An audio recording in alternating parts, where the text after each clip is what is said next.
Johnny Depp has played everything from a pirate of the Caribbean to a man with scissors for hands. The famously private actor, excuse me, sat down with me for a wide-ranging conversation. We began by talking about his new character, Tonto, in The Lone Ranger. He told me how he puts his own spin on that classic role. I just saw this guy as this kind of very, interesting sort of warrior, and there was I saw a way to tip the cliche of the portrayal of Native Americans.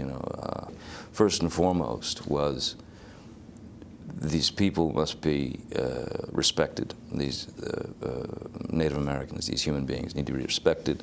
They need to be treated with dignity, and then the entertainment sort of part came later. But you remember watching Tonto as a child? Oh yeah, was a big fan. Was a big fan, and loved it. But always, even at the ripe old age of 5, 6 years old, I was always somewhat perturbed at the idea of Tonto being a sidekick. Take a look at this. This is Rolling Stone magazine, but there you are. There he is. Yeah. There he is. And take a look at this. You know this photograph. Yeah, that was the inspiration. That was the inspiration. That was indeed the inspiration. I saw that. I was immediately struck by the lines going down his face, because it appeared to me that as if the man had been cut into quarters. And there were the various sections of the man: the personality, the rage, the damaged child, the this, the that, so... you could see all that in the face. That's what I felt, and then I thought, oh, that's great, the bird's on his head. Oh, no, it's not on his head, it's flying behind him. And I thought, well, it should be on his head, of course, Let's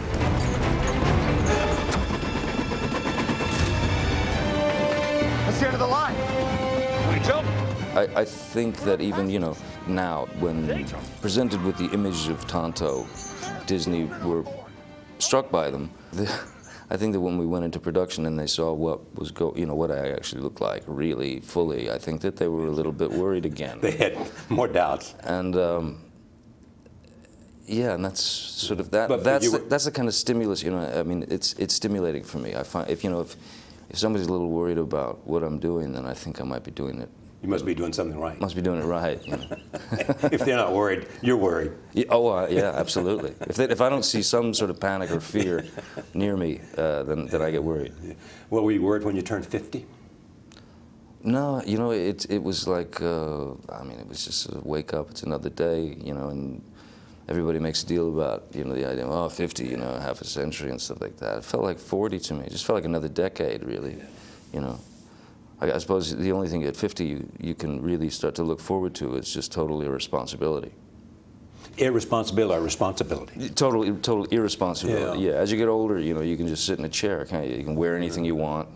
You can walk down. Old people dress cool, they wear sweatpants, the elderly have it down. Somebody once said to me, when I became 60, I used to care about what people thought of me. Now I only care about what I think of them.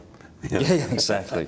I remember Marlon distinctly saying, he reached a certain point in his life where he just finally was able to utter the words, "I just don't care." And the way he said it to me was, it was like it was as if he had attained nirvana. He worried a little bit about you working too hard. Yeah. He said what? He said, how many films do you do a year? And I said, I don't know, it depends, maybe 3. He said, too much. I said, what do you mean too much? He said, we only have so many faces in our pockets. And I thought, you got it. It makes sense, man. You run out of characters. Are you still learning about acting? Oh, I think you learn every time out of the gate.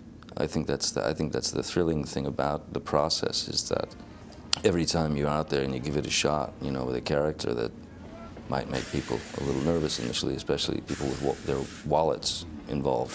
The process itself is a gas, and you're out there trying to do something different each time, because each time you try something different, you're stretching out a bit. I knew you'd warm up to me.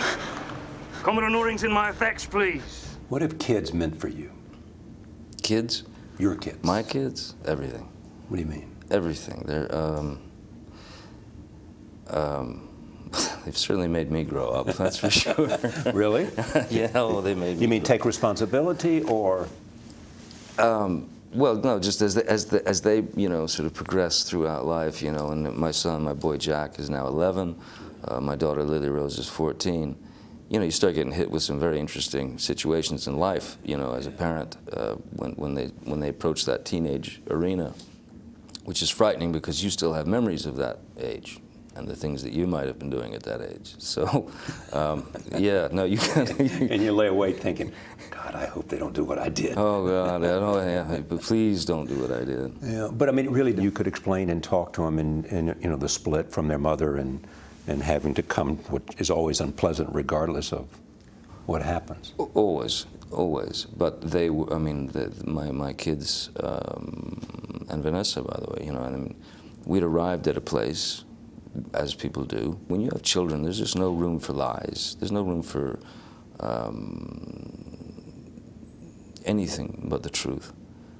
It's not anything other than that is a bad example, I believe.